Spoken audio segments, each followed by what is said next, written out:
Assalamualaikum warahmatullahi wabarakatuh. Perkenalkan, nama saya Muhammad Ryan Azhari.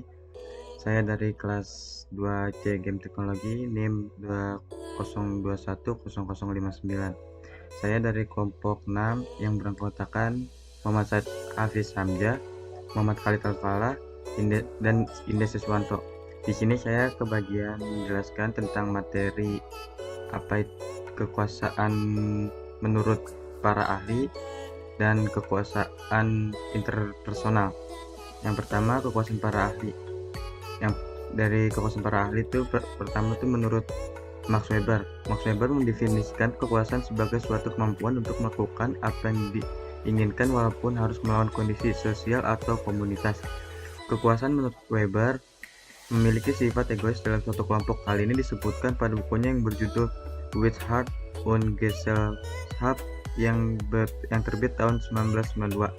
Terus menurut Charlotte de Lasswell dan Braham Kaplan, kekuasaan adalah suatu kemampuan dari seseorang atau kelompok tertentu yang bisa menentukan apa yang harus dilakukan orang atau kelompok lain demi mencapai tujuan pihak pertama selama kelompok pertama memiliki kemampuan penggerakan kelompok kedua.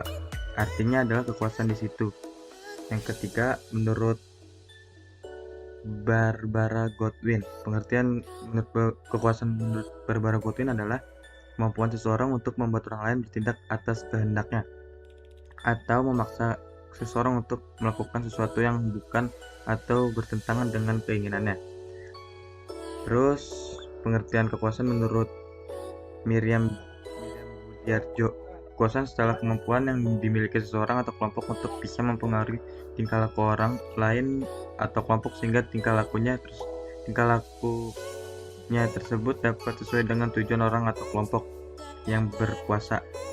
Yang kelima, menurut Gibson. Menurut Gibson, kekuasaan itu sendiri yaitu kemampuan seseorang atau kelompok orang untuk mendapatkan sesuatu sesuai dengan cara yang diinginkan atau dikehendaki. Terus yang keenam, menurut M.R. McLever, menurut dia kekuasaan yaitu kemampuan untuk mengendalikan tingkah laku seseorang atau kelompok orang secara langsung dengan memberi isyarat atau perintah maupun secara tidak langsung dengan bantuan orang lain atau menggunakan alat. Yang ketujuh, menurut Walter North, kekuasaan menurut Walter North yaitu kemampuan untuk mempengaruhi suatu aliran energi dan juga dana yang ada untuk mencapai suatu tujuan tertentu yang sangat jelas berbeda dari tujuan lainnya. Yang ke-8, menurut Russell. Menurut Russell mendefinisikan pengertian kekuasaan dengan sangat sederhana. Kekuasaan bagi Russell adalah suatu produksi dari akibat-akibat yang diinginkan. Yang ke-9, menurut Ramlan Surbakti. Menurut Ramlan Surbakti, kekuasaan itu kemampuan untuk mempengaruhi seseorang atau kelompok orang untuk bisa berpikir dan bertindak atau berperilaku sesuai dengan keinginan yang mempengaruhi. Yang ke-10, menurut Bierstedt, kekuasaan itu kemampuan untuk memanfaatkan atau mempergunakan kekuatan yang ada. Yang ke-11, menurut Lewin. Menurut Lewin, kekuasaan itu kemampuan potensial seseorang atau kelompok untuk mempengaruhi yang lainnya dalam suatu sistem yang ada. Kekuasaan ini merupakan suatu kualitas yang ada dan melekat dalam interaksi antara dua orang atau lebih. Terus yang ke-12, menurut Osip Fletchim, menurut dia kekuasaan sosial yaitu keseluruhan dari kemampuan yang berasal dari hubungan dari proses-proses sehingga menghasilkan ketaatan dari pihak lain. Yang ke-13, menurut Roger, kekuasaan yaitu kemampuan yang dimiliki seseorang atau kelompok tertentu untuk mengubah orang atau kelompok tertentu. Yang ke-14, menurut George R. Terry. Menurut George, kekuasaan dalam kepemimpinan yaitu suatu hubungan dalam diri dan juga lingkungan dengan orang lain dan mempengaruhi orang lain untuk bekerja menyelesaikan tugasnya dengan sadar untuk mencapai tujuan bersama yang diinginkan.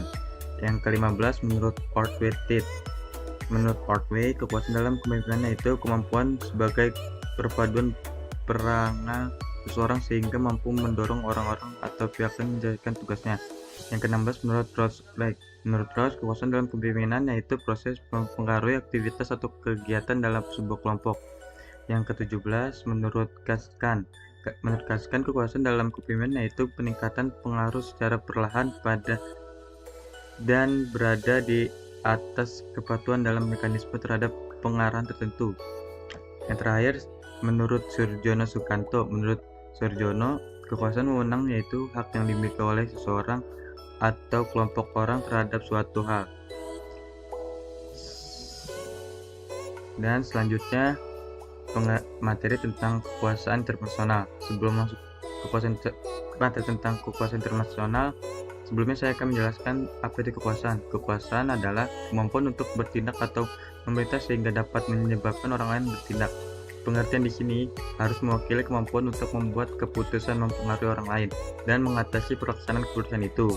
Biasanya dibedakan antara kekuasaan yang beralih dalam kemampuan untuk mempengaruhi orang lain sehingga dapat menyebabkan orang lain tersebut bertindak, dan wewenang yang berarti hak untuk memerintah orang lain. Sedangkan kekuasaan interpersonal merupakan sesuatu yang kemungkinan seseorang untuk mengontrol perilaku orang lain.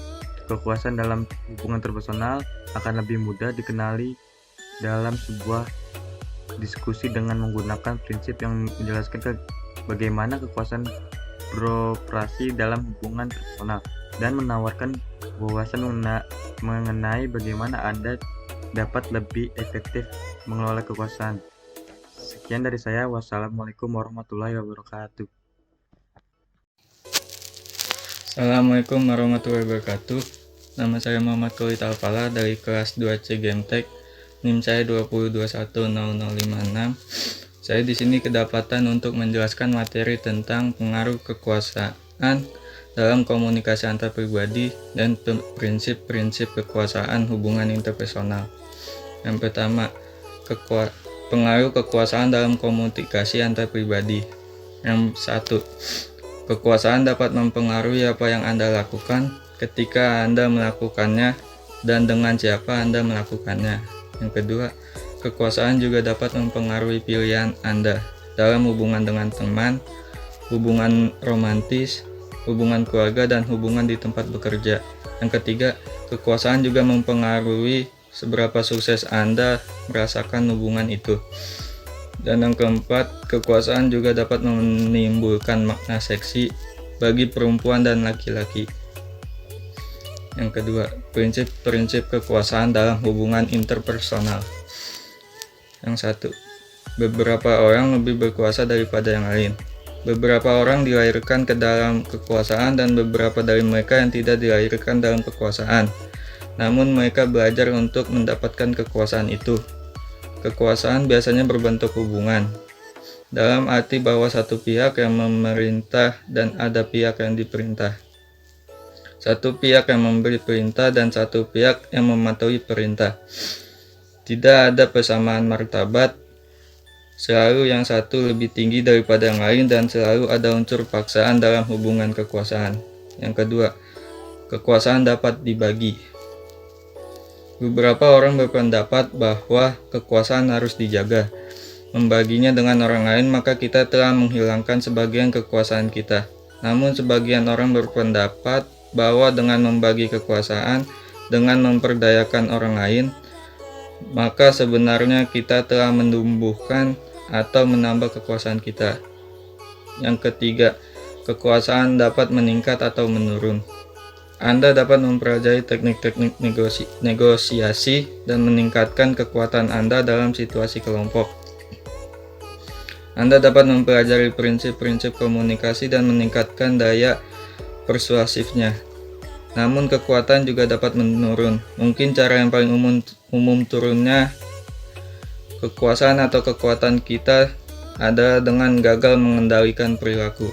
Sekian, terima kasih. Wassalamualaikum warahmatullahi wabarakatuh.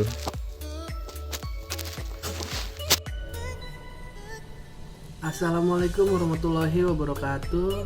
Perkenalkan, saya Indes Ivan Susanto dari 2C Game Teknologi dengan NIM 20210035. Di sini saya akan membawakan materi tentang tipe-tipe kekuasaan dalam komunikasi interpersonal. Ada 5 jenis kekuasaan dalam organisasi. Tapi yang dimaksud kekuasaan itu sendiri apa? Ya, kekuasaan atau power adalah kemampuan untuk mempengaruhi orang lain untuk bersedia melakukan sesuatu yang diinginkan. Kemampuan ini penting untuk kepemimpinan. Yang pertama, kekuasaan balas jasa atau reward power. Nah, balas jasa di sini tuh seperti hadiah jasa apa yang telah kita lakukan. Contoh, kita digaji atau diberi upah atas jasa yang telah kita lakukan. Begitu juga sebaliknya. Ada lagi, kita mendapat promosi atau pujian saat melakukan jasa tersebut, atau juga sebaliknya. Yang kedua, kekuasaan paksaan atau coercive power. Kebalikan dari balas jasa, paksaan di sini adalah sisi negatif dari balas jasa tadi, yaitu saat mempengaruhi seseorang untuk bersedia melakukan sesuatu dengan ancaman ataupun hukuman. Contoh, kita mendapat penurunan gaji jika tidak sesuai dengan instruksi atasan yang diperintahkan. Ada lagi, kita mendapat peringatan ataupun penurunan jabatan serta pemberhentian kerja. Yang ketiga, kekuasaan rujukan atau referent power. Kekuasaan ini agak sulit untuk dipahami, yaitu kekuasaan yang mempengaruhi lewat sifat, kepribadian, ataupun karisma dari seorang pemimpin. Contoh, seorang pejabat yang terlihat berwibawa saat pemilu. Ada lagi seorang presiden saat berkunjung ke suatu daerah. Yang keempat, kekuasaan sah atau legitimate power. Sah di sini berarti seseorang tersebut memiliki hak dan wewenang atas posisi yang didudukinya. Contoh, seperti ketua organisasi yang memberi instruksi untuk sebuah acara. Kan di situ dia sudah memiliki posisi yang yang sah untuk memberi instruksi. Gitu. Yang kelima, yang terakhir, kekuasaan keahlian atau expert power. Kekuasaan ini biasanya dikarenakan seseorang memiliki keahlian ataupun kemampuan walaupun tidak memiliki posisi, namun diakui oleh orang yang memiliki posisi untuk membimbing orang lain. Begitu kira-kira. Nah, penggunaan kekuasaan ini memiliki dua sisi dampak, yaitu positif dan negatif. Terkadang kekuasaan ini dapat memberikan atau mendorong motivasi yang lain dalam menyelesaikan pekerjaannya, atau bisa juga sebaliknya, membuat seseorang berada dalam tekanan sehingga sulit menyelesaikan pekerjaannya. Nah, sekian itu saja dari saya. Assalamualaikum warahmatullahi wabarakatuh. Yo, Assalamualaikum warahmatullahi wabarakatuh. Nama saya Muhammad Said Samja. NIM-nya berapa? NIM-nya 2021 NIM-nya berapa? NIM-nya 20210062. Kelas apa sih? Gitu. Kelas GT 2C tentunya. Nah, jadi kita di sini makanya bahasa santai aja ya. Soalnya kalau yang baku terus panjang gitu tuh, rasanya bikin ngantuk gitu tuh, kayak daring gitu misalnya.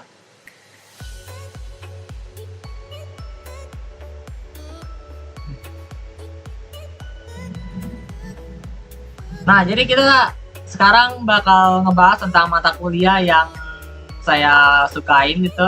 Namanya mata kuliah komunikasi interpersonal yang diajarin langsung sama ahlinya, yaitu Bu Manda gitu. Asik banget. Nah, jadi di sini lebih tepatnya kita bakal ngebahas tentang 6 gaya komunikasi menurut Dobbs.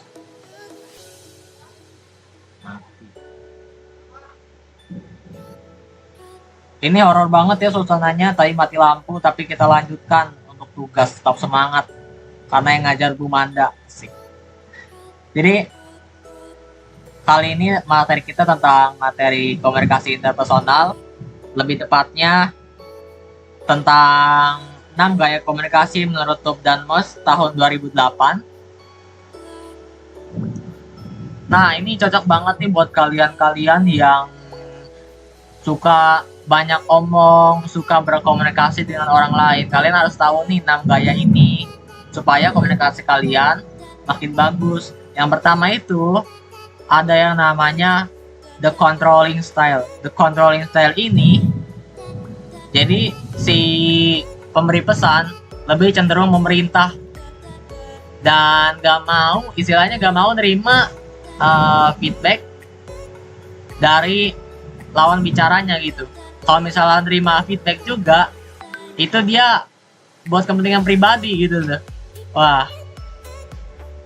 gitu. Istilahnya kayak bos ngasih perintah ke bawahan. Nah, bawahan mau ngasih saran tapi nggak diterima sama bosnya. Bosnya lebih cenderung kayak merintah doang. Contohnya seperti itu. Yang kedua itu ada yang namanya the equalitarian style.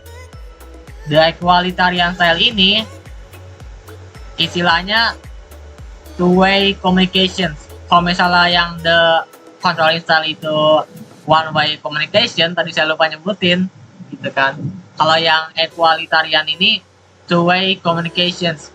Jadi antara penerima sama pemberi pesan itu istilahnya saling nyambung gitu, chemistry-nya, hubungannya sudah ada gitu tuh. Chemistry atau hubungannya baik gitu kan.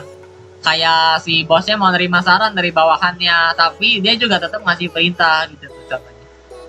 Yang ketiga itu ada yang namanya the structuring style. The structuring style ini istilahnya terstruktur. Komunikasinya visual, lisan, tertulis, semuanya ada gitu. Rata-rata semuanya ada gitu. Nah, contohnya kayak dari bawahan pengen kontak si bos itu, dari bos kontak ke bawahan gitu. Ada suratnya, terus komunikasinya jelas, arahnya jelas, mau kemana gitu kan. Seperti itu contohnya. Yang keempat itu yang namanya the dynamic style. The dynamic style ini si pemberi pesan cenderung melihat kondisi daerah yang bakal dikomunikasikan sama dia gitu. Contohnya orang mau kampanye ke daerah Banten. Banten itu terkenal dengan bela dirinya, terkenal sama bandengnya contohnya. Terus si bela diri ini ceritanya nggak populer gitu. Terus calon gubernur yang pengen dikampanyekan di daerah itu langsung nyanyiin, kalau misalnya gue terpilih gue bakal mengembangkan budaya Banten sampai terkenal ke internasional. Contohnya gitu. Itu kalau di Banten. Kalau misalnya dia pindah ke Jawa misalnya, pembangunannya lagi jelek nih, gue bakal ngeratain pembangunan di semua daerah Jawa gitu. Kata-kata kampanyenya kayak gitu, karena di Jawa. Kalau di Banten kayak tadi gitu. Itu jadi contoh the dynamic style. Si pemberi pesan melihat kondisi daerah dulu, baru dia komunikasikan sesuai daerah yang bakal dia komunikasikan gitu. Yang kelima ada yang namanya the relinquishing style. The relinquishing style ini jadi si pemberi pesan ini cenderung mendengarkan apa kata bawahannya, cenderung menerima feedback lebih banyak dari bawahan atau penerima pesan itu kan. Padahal dia tuh punya hak buat merintah. Padahal dia tuh punya hak buat kontrol orang itu. Contohnya bos yang lagi ada project, bos yang terlibat dalam project bersama, tapi dia lebih banyak mendengarkan. Ini cocok nih, gaya ini buat orang yang suka ngedengerin. Contohnya kayak ngedengerin curhat doi gitu kan. Curhat doi temen, padahal kitanya nggak punya, kan sedih gitu. Terus yang keenam itu ada yang namanya the withdrawal style. The withdrawal style ini saya gak nyaranin sih. Buat orang-orang yang aktif ngomongnya saya gak nyaranin ini. Gitu. Jadi the withdrawal style ini orang-orang di dalam gaya ini lebih cenderung menghindari topik komunikasi, lebih cenderung menghindari permasalahan gitu. Cukup sekian dari gua. Kayaknya cukup panjang, tapi insya Allah jelaskan. Insya Allah ya. Terima kasih. Assalamualaikum warahmatullahi wabarakatuh.